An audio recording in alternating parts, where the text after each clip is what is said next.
Hello and welcome to our 14th Open Science event. Today, there are around 1 billion smokers in the world, and 9 out of 10 smokers will continue to smoke in any given year. The best choice a smoker can make for their health is to quit tobacco and nicotine altogether. For adult smokers who don't, making the switch to a scientifically substantiated smoke-free product that doesn't burn tobacco is a better choice than continuing to smoke cigarettes. And the more these adult smokers who choose smoke-free products instead of cigarettes, the greater the potential impact on public health. In this Open Science event, learn how innovation can drive the development of smoke-free products with significantly lower risk profiles than cigarettes.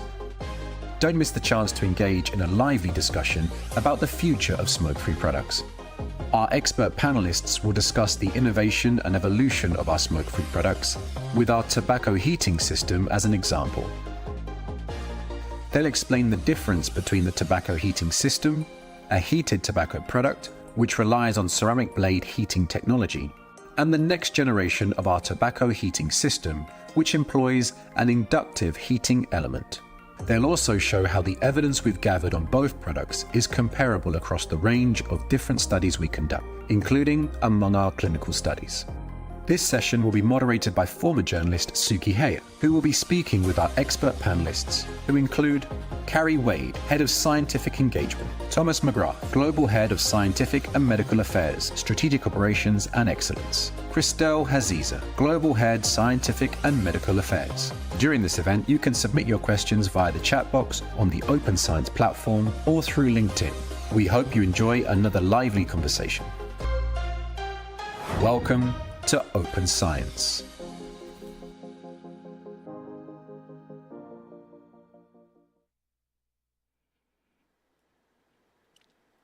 Hello, yes indeed, welcome to the 14th Open Science event, coming to you live from Warsaw in Poland, a departure from our usual venue, which is at the Cube in Neuchâtel. I'm pleased to host this event once more. We have our live audience here in front of us. We also have our audience watching online on LinkedIn, YouTube, and of course the PMI Science platform. Some house rules before we begin. This session, for those who are unfamiliar, is broken into two parts. The first part will be where we hear from our esteemed panelists here in front of us. And the second part is open to you for questions. The questions are collated and moderated, and the most popular ones get asked first. So the audience here have a QR code which they can scan and ask their questions via that. And those watching online can ask questions via the chat box. And also, if you see a question that is very similar to the one you're going to ask, please like it instead of asking a new one. The other thing to mention is that anything we don't cover today will be on the PMI Science platform. So if you want to go to there, please do. This whole session is recorded and will be available on the PMI Science platform as well. All questions are anonymous. So thank you very much. Without further ado, I think that's the terms and conditions all done. I'm going to hand over to our panelists here who are going to give a short introduction about what they're going to be speaking about today. Tom has come in. Some people might be expecting Marcus. Unfortunately, Marcus can't make it. So in Euro 2024 style, he's our able substitute today. So Tom, I'm going to ask you to kick off, please. Thank you very much, Sukhi, and good afternoon, everybody. I'm delighted to be here and to be taking part in this Open Science event. I have an opportunity this afternoon to talk to you about our heated tobacco products, and more specifically about the heating technologies that we use in our IQOS heating devices. I'll also touch upon the rigorous assessment that we perform to verify the controlled heating of our tobacco systems so that the tobacco substrate is not combusted. And due to the absence of combustion, the emission levels are significantly lower compared to that of a cigarette. And these emission lower levels also translate into a significantly reduced toxicological profile compared to cigarette smoke. Okay. So, Christelle, thank you, Sukhi, for the invite. I'm very pleased also to be here. Today, I propose to guide you and to show you the scientific evidence in clinical studies that we have obtained, showing really a reduction in exposure to toxicants when smokers replace their cigarette by the alternative product, and this irrespective of the heating technology. And finally, Carrie, where we're going to start the presentation. So over to you, Carrie. Hi, I'm Carrie Wade, and I'm the head of scientific engagement at PMI. This event is about how innovation drives progress. And what we're talking about today is innovation in tobacco products that can help people move away from cigarette smoking and provide them a better option beyond continuing to smoke. The reason why this is important is because when it became clear decades ago that smoking led to development of disease, the only options at the time were to convince people who had smoked to quit smoking and encourage people who didn't smoke to not smoke in the first place. But unfortunately, as mentioned in the introduction, there's still about 1 billion people in this world that smoke. That leads to about 8 million deaths that are associated with smoking per year. But innovation, the good news is that we know what the issue is and what the problem is, and that's really exposure to the chemicals and toxicants and the HPHCs, or the harmful and potentially harmful constituents that are directly linked to the development of smoking-related disease. It's the exposure from the smoke that gives you that, and that's really the problem. But innovation means that we don't have to do that anymore, because we found ways to aerosolize nicotine without reaching those temperatures of combustion and greatly reducing the exposure to HPHCs and other chemicals and toxicants. But what innovation also means is that we have to go back to the basics to fully understand our products. And we base our products based on the totality of evidence. And this approach takes into consideration things that you're looking at here on the screen, which is reduced formation of chemicals, harmful and potentially harmful constituents, reduced toxicity of the aerosol of the new product compared to continued smoking, reduced exposure and risk for the people who are using the products in our clinical studies. And then, of course, the population harm part comes in when we're looking at how this product is actually used in the real world. Thank you, Carrie. I'm going to hand it over to Tom, who's going to pick up here. Tom. Yeah, thank you very much. And maybe before I go into our heating technologies, I just want to touch upon the harm reduction equation and really emphasize those two key components to it. So first of all, you need a product that is scientifically substantiated to reduce the risk for the individual user. But as importantly, you also need to have adult smokers who would otherwise continue to smoke to actually switch and adopt fully to these products. So both of those are very, very important. And I'd say probably over the last decade and a half, advances in science and technology has allowed us at Philip Morris International to develop, assess, and bring to the market a portfolio of smoke-free products that are scientifically substantiated and where adult smokers can switch fully out of combustion into these better alternatives. Now, the two main heating technologies that we use in our IQOS heating devices are resistive heating and induction heating. Resistive heating was employed first in our IQOS devices that we brought to market in 2014. Now, the resistive heating technology allows us to heat the tobacco substrate from the inside via a ceramic blade that has a resistive heating track on it. This technology allows the tobacco substrate to be heated to release nicotine and tobacco flavors, but also allows us to directly monitor and regulate the temperature of the blade set to a predefined profile, thus allowing us to be able to ensure that the tobacco substrate is only heated and never combusts. Now, based on adult consumer feedback and advances in innovation and technology, we've been able to address a number of pain points with that technology, usually around the fragility of the ceramic heater, which can break or get damaged, or the need to regularly clean the actual heating tobacco device. And that leads to our second heating technology, which is based on induction and which is used in our IQOS Illuma devices. So the induction heating technology allows us to also heat the tobacco substrate from the inside, But instead of it being a heating blade at the end of a device that is susceptible potentially damage or to be broken, we place a metal conductive strip directly into the tobacco consumable. It is this metallic strip that interacts with the alternating electromagnetic field of the induction heating, and that heats up the actual tobacco. So very, very similar to the stove top or actually cooktop that we have in terms of induction. So this also allows us to indirectly monitor, based on a set predefined profile, the overall heating of the system, which again ensures that there is no combustion of the tobacco that actually takes place.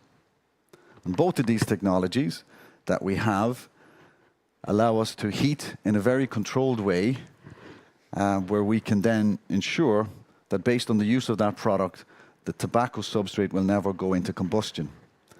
And I want to take you through now the evidence that we have to show you how important it is to avoid combustion, and how this absence of combustion leads to significantly lower levels of harmful and potentially harmful constituents, which in turn significantly lowers the overall toxicity of the aerosol that's actually generated. So we verify the absence of combustion via a number of different things. One of the things that we can do is look at the effect of oxygen. So we can operate the product in an inert atmosphere, such as nitrogen. We can also look for signs that combustion has taken place after product use, such as if you have ash. So this is a white, actually grey in color. And for anybody familiar with cigarettes, you can see this at the very, very tip. So a very clear sign that combustion has actually taken place. The overall heating process should be endothermic. This means that heat has to be given to the system, and that comes via the heating technology.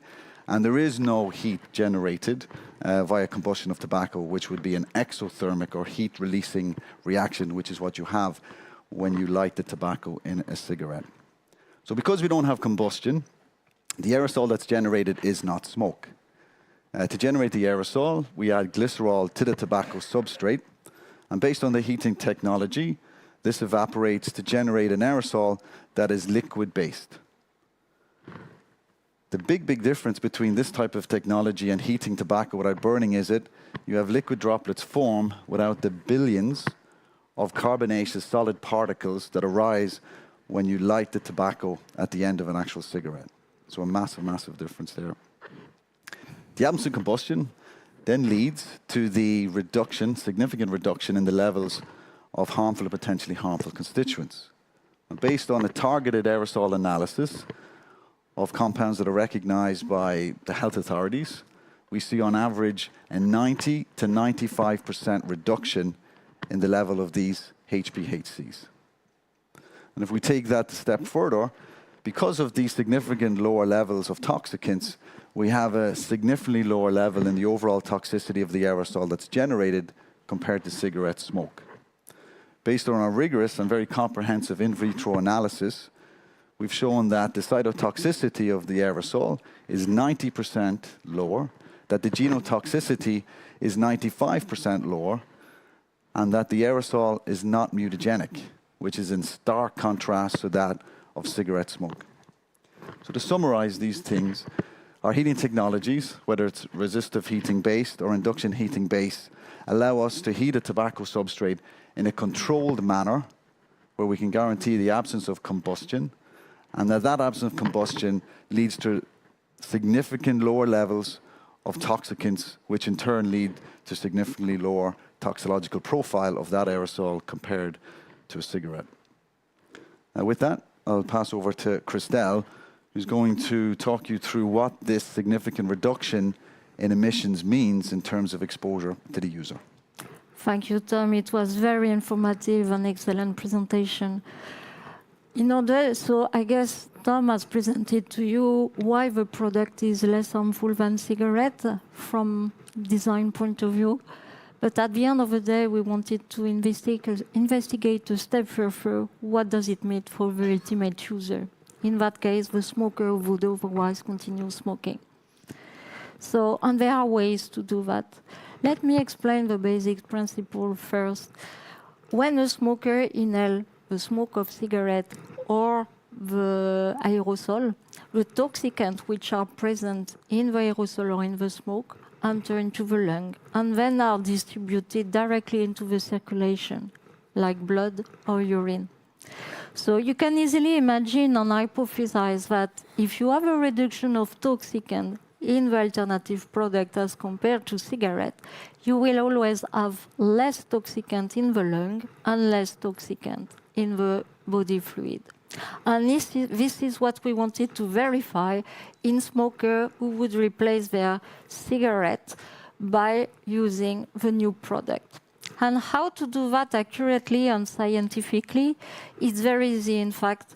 We can monitor some biomarkers that we call biomarkers of exposure, which, according to the World Health Organization, are really defined as biochemical entity that can measure accurately and can quantify an exposure to a specific toxicant.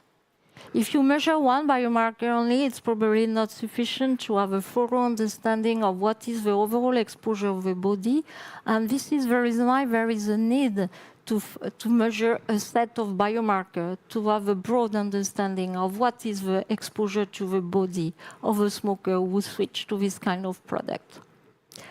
So in order to do that, we conducted multiple clinical studies where we asked healthy smokers either to continue smoking their cigarette, which for us was representing the maximum exposure to toxicant that you may get, and we asked another group of smokers to switch to this heating technology, and at that time it was the resistive technology, the blade system.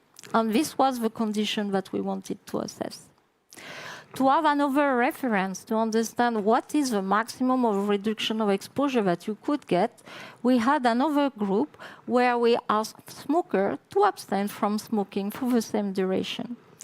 Here on the slide, we have reported the range of magnitude of exposure that we have found for each of the biomarkers of exposure in the different group, each group compared to smoking. The people who were abstaining from cigarettes are presented on the right column, and the people who replace their cigarette by the alternative product, here the resistive heating technology, is presented on the left column. If we take the example of carboxyhemoglobin, which is namely called COHB on the graph, you see a range of reduction which was quite similar between the people who switched to the alternative product and replaced their cigarette and the people who abstained from smoking, and this for 5 days in both conditions. The range is different across studies just because we did these multiple studies in different countries, different populations, to really understand the broad spectrum, and because also individuals are different and they use the product differently. So very importantly, the reduction of exposure to the body was comparable to the reduction of exposure found when the smoker stopped smoking. And importantly, all of the results were not obtained at random because they were all statistically significant as compared to continuing smoking. In the next step, because we were fully aware about the evolution of a product and the change in heating technology, going from the resistive heating technology to the induction heating technology, we wanted again to verify if the magnitude of exposure to the whole body was sustained, irresistible of a resistive or induction technology, because we take it very serious to understand all the assessment of our product along the way of evolution. We run another clinical study where we compare smokers who switch to the resistive heating system versus smokers who switch to the induction heating system, and both in the same condition after 5 days of switching. As you can see on the graph, the reduction compared to cigarettes were really quite comparable, and this between the resistive heating technology and the induction technology. What does it mean at the end of the day? It means that irrespective of the heating technology and the way to heat the tobacco product, the level of exposure, the performance of the product remain the same in terms of reduction in exposure. And why is it important for a smoker? We well know that it's the toxicants which are generated by combustion of cigarettes, which are mainly at the origin of the development of diseases. And this is the reason why it is likely that if you have such a reduction in overall exposure to the body, it is likely that there is likely a reduction of risk. And this is the reason why we are saying that these products are less harmful than conventional cigarettes. So now I hope I have explained to you why is it important for smokers to switch to better alternative if they would continue smoking. But I will hand over to Carrie, who will explain you that there is a bunch of literature over there on the heating tobacco technology and the impact that it could have at the population level. Carrie, it's yours. Thank you, Christelle. So we've heard from both Tom and Christelle talking about the reduced formation of harmful and potentially harmful constituents and other toxicants, and what that looks like in our clinical studies over an evolution of design from the IQOS or a tobacco heating system that PMI has. But this is really only two pieces of the puzzle that we have from PMI evidence that we've explained to you today. But it's really important to remember that there's a whole body of literature that is external to what PMI gives as well. And that comes from academic research labs and government and assessment reports. This is really important to help us understand the reduced risk potential on a population level of these products. Next slide. And what we've seen here is a graph. We're looking at a graph of external research on heated tobacco products. And this is a number of independent studies that are conducted and published on each year. So in 2017 and before, there were less than 20 publications that were counted. But in the last 4 years, and note that we're only halfway through 2024, there is over 100 publications per year, just showing that there's a lot of interest in fully understanding these products. And these publications and the studies that are conducted represent original data and analysis, case reports, and reviews. And they represent a whole slew of evidence going back to what we're talking about, the aerosol chemistry studies, clinical studies, how people are using the products, and of course, toxicological studies. So all of this really helps us fully understand these products. And here, understanding that these products exist on a continuum of risk, with combustible products at the highest end of that risk spectrum. What's really notable is that last month I was in Washington, D.C. at the US e-cig Summit, and Mitch Zeller, who co-authored a paper in 2017 with Scott Gottlieb, who is the former commissioner of the FDA, and Mitch Zeller was the former director of the Center for Tobacco Products that's housed in the FDA. They wrote a paper in the New England Journal of Medicine back in 2017 acknowledging that tobacco products exist on a continuum of risk. At the e-cig Summit last month, when Mitch was talking about this, he emphatically stood by this statement and really discussed how he's more convinced now than he was then that tobacco products exist on a continuum of risk. And this is 7 years later, after that original publication, with 7 years more of evidence. And you just saw from the last slide that those 7 more years of evidence represent almost 730 publications. So we just have even more evidence to make our conclusions on that there is a continuum of risk and there is an application for tobacco harm reduction for smoking. I just want to end with saying that we acknowledge that cessation is the best thing that a person can do who smokes to reduce their risk of developing a smoking-related illness. But we know it's just not that easy. A lot of people aren't interested in quitting or don't quit smoking. And I think it's important to recognize that we can ask people or we can encourage people to move away from the thing that we do that's the most harm, which is smoking cigarettes, towards something that is way less harmful, which is moving towards a non-combustible product. And if we can maintain those risk profiles across evolution of design and address consumer pain points that help people actually still want to stick with the product, I think that's a total win. Okay. Thank you very much, everybody. We're going to open it up to questions from the floor very shortly, but I've got a couple of questions of my own, just hearing that body of evidence that you talked about. Tom, it struck me that combustion is one of the main issues here when we're talking about reducing harm or getting people to switch. You know, when was that eureka moment? When did you find out that was the sort of the key, if you like? Yeah, I think, you know, if you look back to the 1990s, there were a number of attempts by the industry to try to separate combustion from the actual tobacco so that you had a different heating element. And as we sort of looked at in terms of that harm reduction equation, you know, while you may be able to demonstrate it from a scientific point of view, you really, really have to have the consumer use it. So it's probably in the last decade and a half, moving into the 2000s and 2010, where we've been able to bring those advances in science and technology to be able to bring products to the market that are both scientifically substantiated and, in fact, where adult smokers can switch completely out of combustion into these better alternatives. Okay. And to you, Christelle, in terms of the chemicals, we talked a lot about sort of the exposure and the chemicals. You know, there are some chemicals present in the aerosol that aren't present in cigarette smoke. Now, why is that, and are they harmful? Why is that? Because you have different metabolites and you have chemical reactions which are different. Definitively, you have some constituents which are in the aerosol of the tobacco heating system which are not in the cigarette.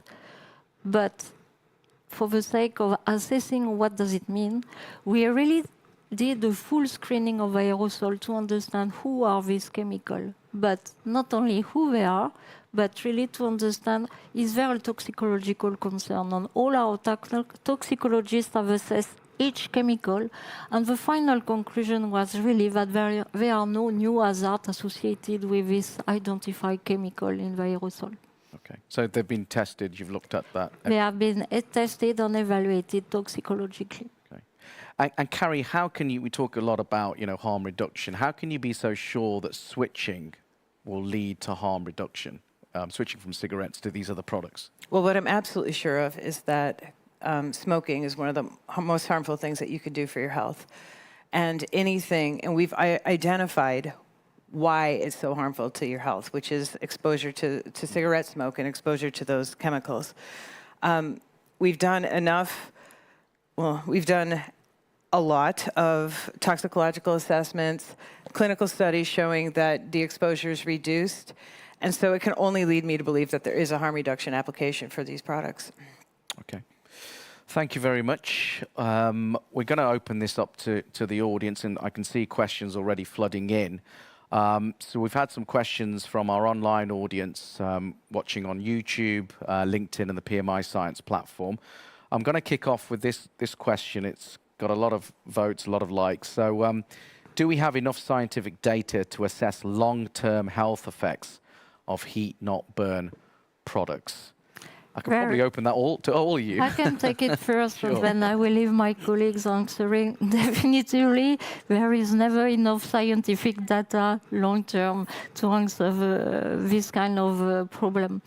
But I would say we need additional data long-term. But you need to be aware also that it takes decades to get to this data. What I would like to say is there is a lot of scientific evidence to date, which are not long-term data, but preliminary data, short-term data, medium-term data. And irrespective of the type of scientific studies that is available, all the scientific data are really turning into the direction of less harmful. So, no, there is not enough data. I take the opportunity to ask independent researchers to do also their own research. But all the scientific evidence are really pointing into the same direction. And I don't know if my colleagues want to add something around it. Yeah, maybe just to add, I think, as you mentioned very nicely, Christelle, the totality of evidence that we have today that crosses non-clinical, clinical, And really does show that these are better alternatives than continuing to smoke. And just on that, we got another question that's come in, and it's quite similar, but they're linking it to kind of, if this is better for you, then how much better is it? It's looking for the level of kind of how better is it for you? Right. I think for to understand how much better, there's no doubt in my mind anyway that it is using a non-combustible product, whether it's an e-cigarette or heat not burn or an oral product, is a better alternative than cigarette smoking. How much better? Well, for some products, we have a lot of epidemiological data. I would point to Sweden and what's happening in Sweden for oral tobacco products. We have some of that data that will help us kind of get to quantify how much better. I don't want to throw out a number here because it's a little bit on the spot. But and then for other products, we can't quantify it quite yet, but we have got so much data behind us that should convince anybody who smokes that a different approach would be a better alternative. If I may add, it's difficult to quantify how much better it is because it depends on the individual, it depends on the medical condition, it depends on a lot of things. But I would say that being a former smoker, I decided to switch to the product because I really believe it's much better based on the scientific evidence I see. So how much better is very difficult to define. The most important thing is it is better. Okay. This is an interesting one. Again, it's quite a popular one that people are asking out there. What is the risk profile of heat not burn versus e-cigarettes? Can anyone tell us about that? Have you done studies into that? I don't think there's many studies that do a direct comparison between heat not burn and e-cigarettes in terms of every type of scientific assessment that you can do. I think the point that I would really like to emphasize here is that not every product is going to be appealing to everybody who smokes. And so when it comes to heat not burn or an e-cigarette or another product, you have to go with what works for you. I was at a conference earlier this year in February, and somebody was talking about exercise and diabetes. And somebody posed the question of what is the best exercise a person can do to reduce the risk of diabetes, meaning, running intensely gives you different benefits than walking for 3 hours. And the answer was the best exercise for somebody who's trying to reduce the risk of developing diabetes is the one they'll continue with. And that's what I would say with these products is the one that you'll continue with that helps you reduce your smoking and minimize that period of dual use is the best one. This is more of a general one and maybe not scientifically substantiated, but I'd like your thoughts on it nevertheless. Different countries show different uptake rates for heated tobacco products. What are your thoughts on it? So different countries have different uptakes, so different cultures treat it differently. I presume that... I think it goes back to the point of Carrie. Yeah. In different countries, they have a smoking profile which is quite different. If you see in Asia, they have a tendency to smoke low nicotine cigarette, while in US, the amount of nicotine is much higher. The profile of using the cigarette is quite different. The cigarette consumption, the way to puff on the cigarette. So I would say that I'm not very surprised that the uptake of heated tobacco product can be different per country, depending on the type of cigarette they are using and how satisfied they are by heated tobacco product. And to link back to what Carrie was saying earlier, this is the reason why there is a need to have multiple categories, because having in mind that the ultimate goal is to move away from smoking. Yeah, and actually maybe just to add to that, and I think sort of as themed here, is that continuous innovation and listening to consumers and listening to their pain points so that we can bring better alternatives for them that they can actually switch to. And I can only just emphasize again the need to have a portfolio of actually smoke-free products. Okay. This one has come from LinkedIn. If there is no combustion, where does this reduced amount of potentially harmful substances come from? So I think that's for you, Tom.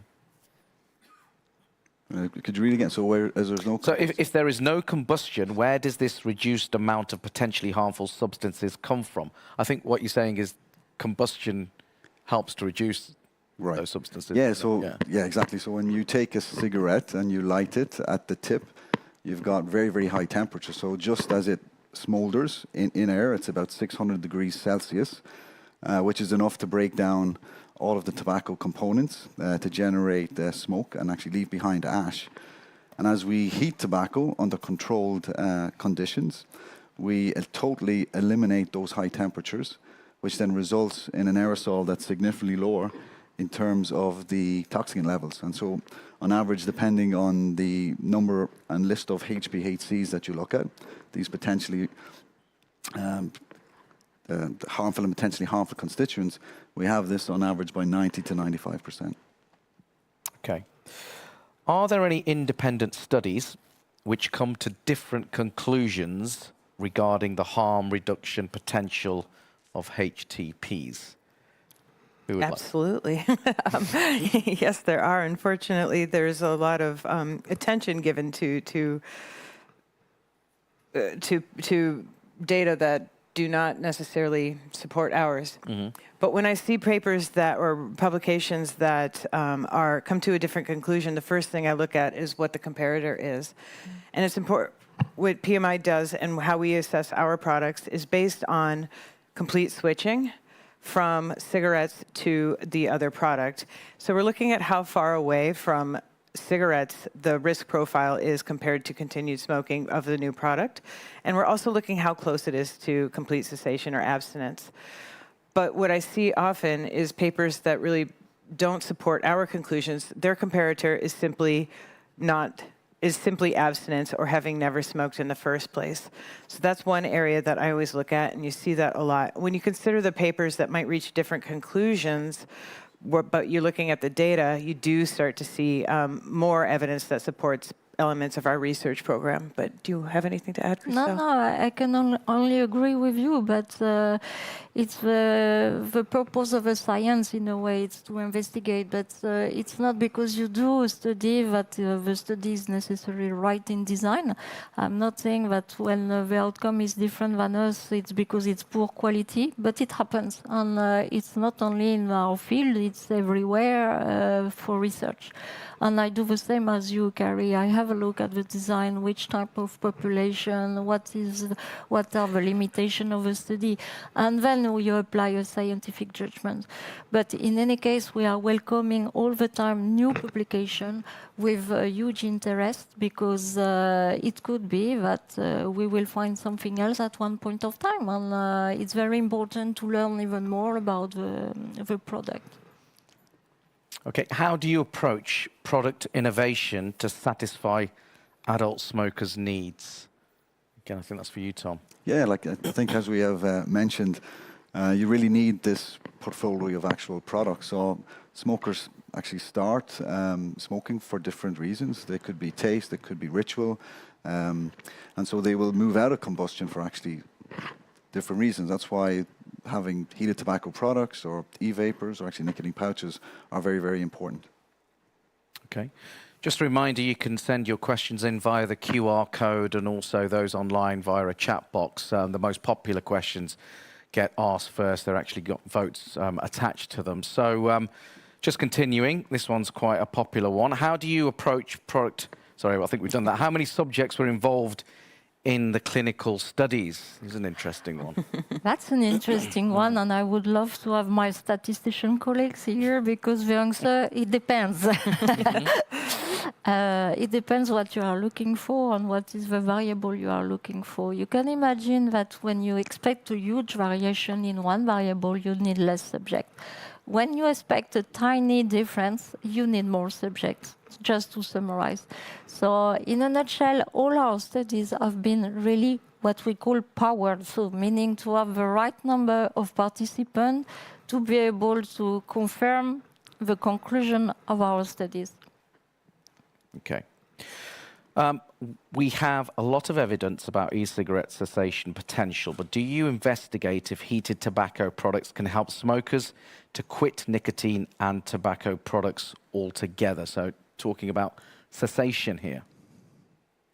Who would like to answer that? There are some papers indeed on electronic cigarette. There are also some studies on heated tobacco product. For the time being, Philip Morris didn't investigate that as such.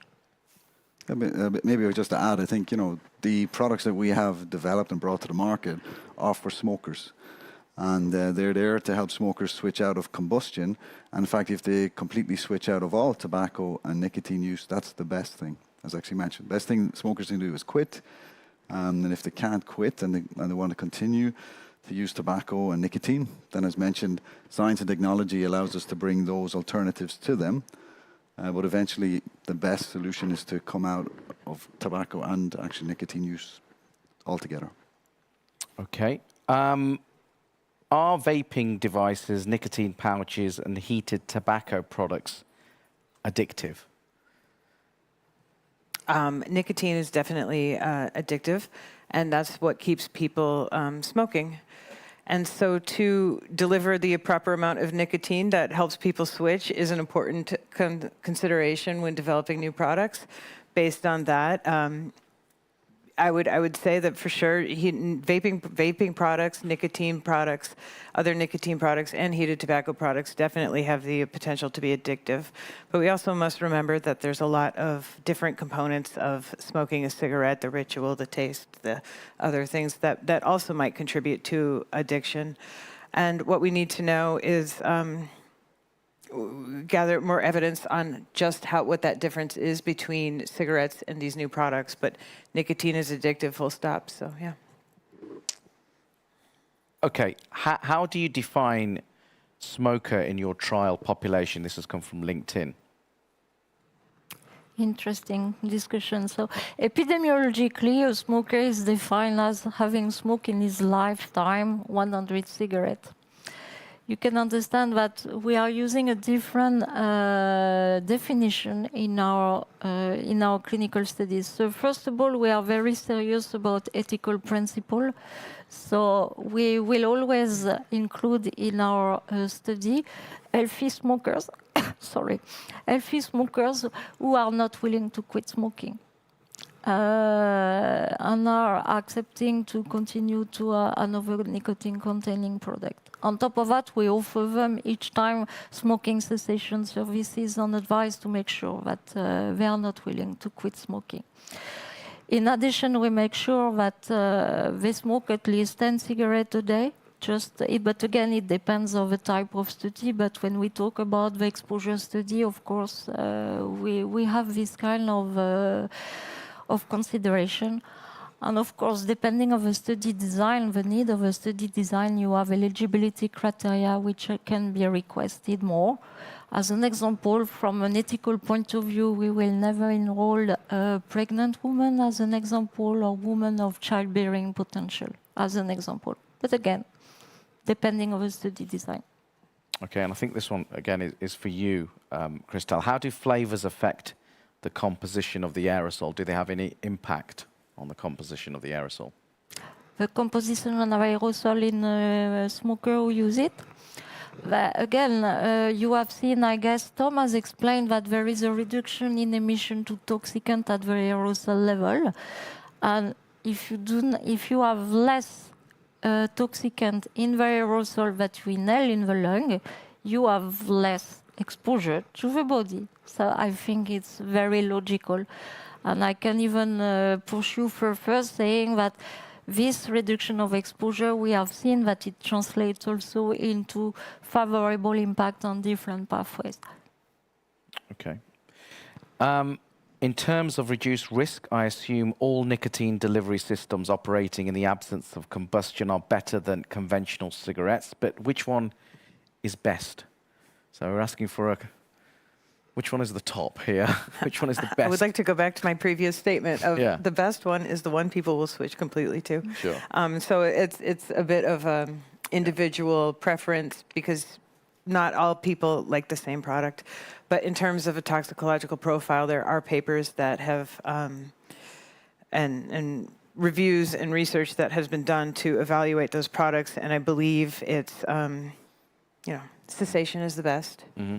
nicotine replacement therapy has a very low toxicological profile and harmful and potentially harmful constituent profile. It's absent, actually. And then moving into e-cigarettes and then heated tobacco products. But the difference between these four categories, or aside from cessation, the difference between these three types of products is very small compared to combustible cigarettes, which is why we visualize it as a cliff rather than just a very slow continuum. But again, the one that people will switch to is the best one. Okay, we're racing to the end, and I know there's lots more questions that have come in. Is your scientific assessment carried out for all your products, would you say? So yes, the scientific assessment is carried out for all the product. Doesn't mean that it's strictly sense the same for each and every product. Again, with time we acquire some scientific evidence that we can use, and most importantly, when we have a new product, we sit with as a cross-functional manner with different relevant experts, and we define what are the main research questions to be answered, and from there we define the assessment to be done. Okay. Yeah, and actually, Sukhi, if I just add, and it sort of relates to the question that was just answered as well by Carrie, you know, which one is the best? Definitely combustion is, as you saw, on the risk continuum at one end, and then you have a lot of alternatives at the other. And I think, again, as a generalized reduction, yes, there would be a significant difference in those products, but then we would need to look at it on a product-by-product basis to really then have that type of evaluation conducted.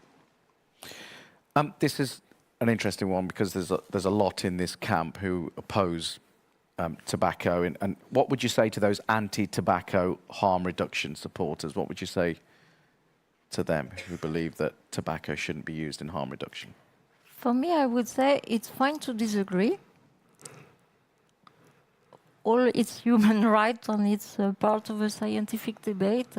It's not fine not to consider the scientific evidence which are available in a critical manner. Let's put it that way. And I have a feeling that sometimes just because it's produced by industry or this kind of thing, there is a tendency to ignore the data. And I would call for critical thinking, scientific thinking. Still, you can disagree, but have a look at the scientific data. Being passive will not help smoker who would otherwise continue smoking. Okay. I would also like to add that I ask people to consider who they're hurting when they are not supportive of harm reduction policies in general, whether you're talking about tobacco or opioids or anything. You're hurting the people and you're impacting the people that are actually putting their own health at risk, who might want to try something new. And that's who you're hurting, and you're leaving people behind when you insist only on two other options, which would be prevention and cessation. I suppose this one is linked to that. You know, while the scientific evaluation is clear, this has come from LinkedIn, why is there so much pushback from the WHO on heated tobacco products? I think we should ask them. I don't know, to be honest. The question again, coming back to that, there are still 1 billion of smokers estimated at the moment. There are plenty of bans on restriction that we are supportive, as Philip Morris, but does it mean that all the smokers stop smoking? Not necessarily. So the question becomes, what do we do for all the smokers who could not quit? And again, is it a position based on scientific evidence? Is it a political position? I don't know. We need to ask them. Yeah. And actually, maybe just like add, and it was one of the slides that was introduced by Carrie, as the products have been commercialized and are on the market, more and more independent analysis and research has been published year on year. So I think, you know, as we are today, and as we are in the next 3 to 5 years, there'll be more and more independent data out there, really looking at the science, looking at how these types of alternatives function, and what their toxicity levels is, and exposure levels, etc. Okay. It's a technical question here. CO2 and CO is a product of combustion reactions. Does the presence of CO2 and CO in an aerosol infer that combustion has taken place. So they're doubting that combustion. has taken Okay, so carbon dioxide and carbon monoxide are in this room right now, as we are present.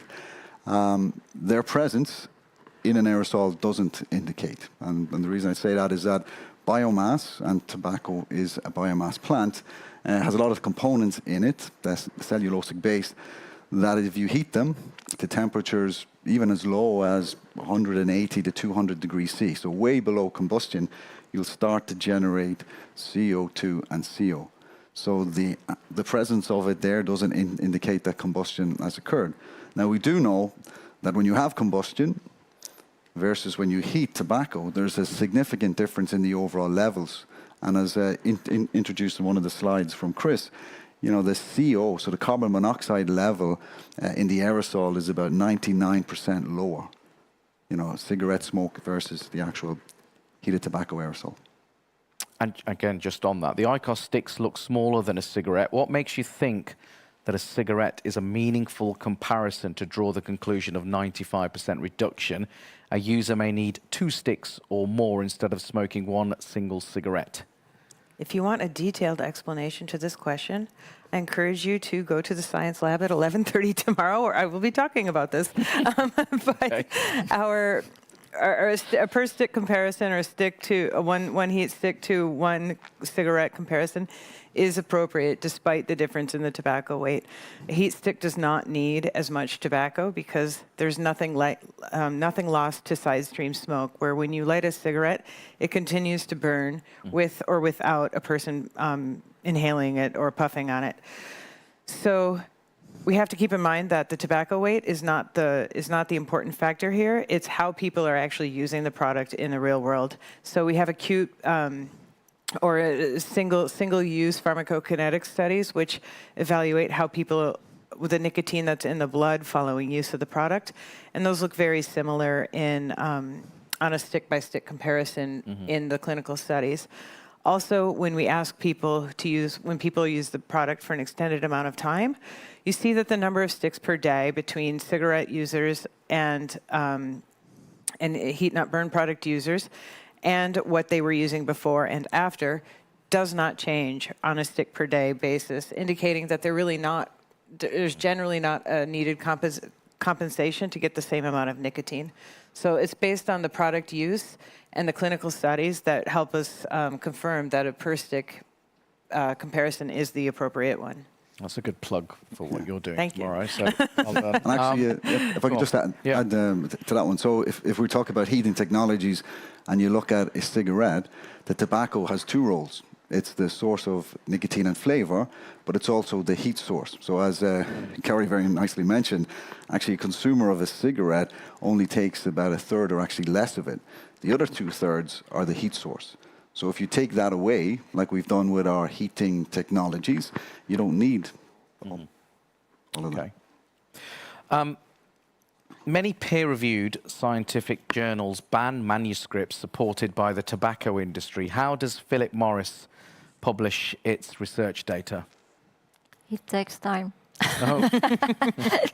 It takes time, and it's one of our frustration because Philip Morris is applying transparency, and we submit our manuscript to journal, but sometimes for a known reason, let's put it that way, it's rejected without any comment, as an example. And the last example is one last manuscript which got published, and it took us 3 years to publish.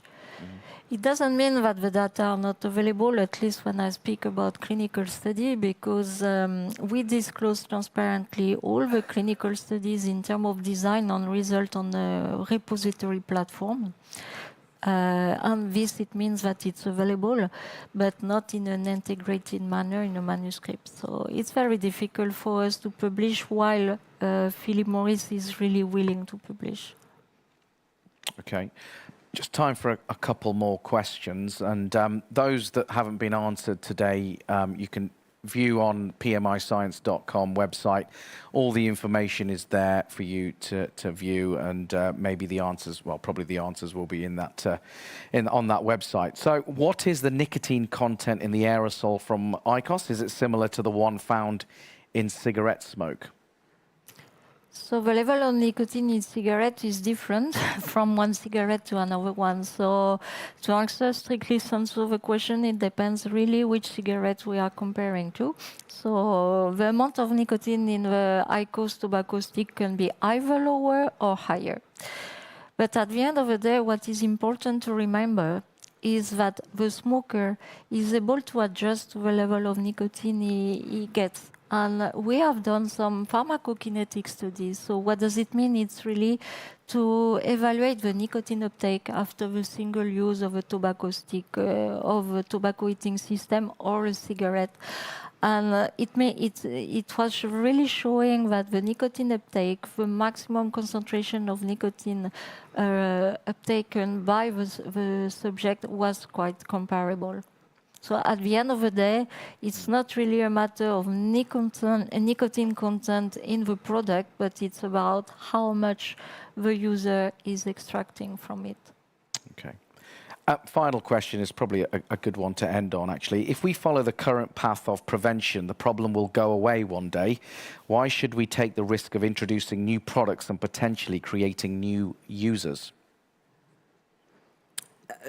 I'm not sure that the problem will go away one day, but what we do know is that the problem's not going away very quickly. Mm-hmm. So we have to think of a different approach rather than just relying on complete cessation for people who smoke or complete prevention for people who don't smoke.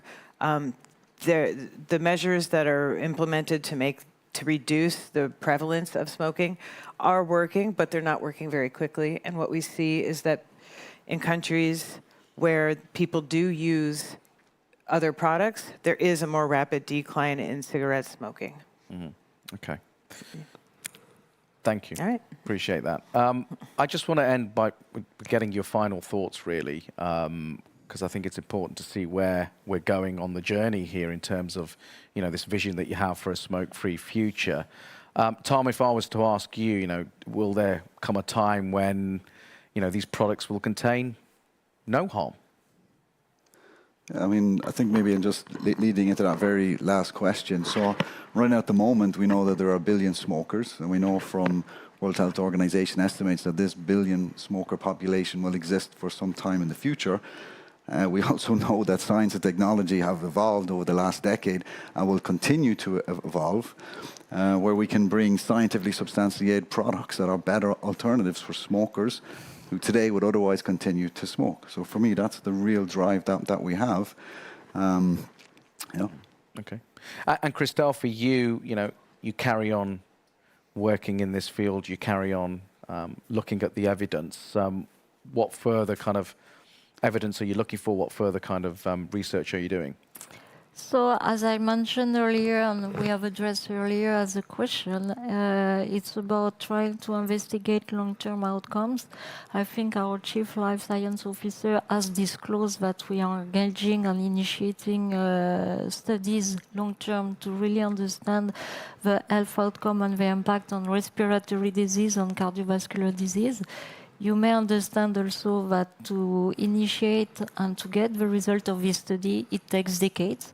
So yes, it's not for tomorrow, the result, but Philip Morris is really engaged into investigating and investing into this research. And that's the thing, isn't it, Carrie? It's going to take a long, long time to know whether these products have that reduced harm, as you say. Where you sit and where you stand right now, how confident are you that in years to come it will validate your research? I'm very confident that it will validate what PMI is doing, that the epidemiological evidence after these products are in the market for decades. I'm very confident that our PMI's research programs will be validated and that we will no longer see the amount of destruction that cigarettes do. That requires efforts on not just PMI's part, but also efforts from independent researchers and also from regulation to allow products to be able to be used. If we don't see that, then we won't see the other piece of the puzzle. But I would just end on, since the theme is innovation, one thing we do for innovation is to address points to continually innovate our product that then encourages people to completely switch. Because some of products, older products, might not get there. You address pain points, you get a better product out of it. So I think I think when you can develop a product that helps people completely switch and develop products with maintain those risk profiles or even more improved risk profiles, I'm totally confident in the mission of PMI. Great. Thank you very much for your time. Thank you very much for your time here and those watching online as well. As I said, go to the pmiscience.com website if you want any further information. This has been a delight to be here, the 14th Open Science event. Hope you found it very useful and informative. Thank you very much for your time, everybody. And with that, I conclude today's event. Thank you. Thank you.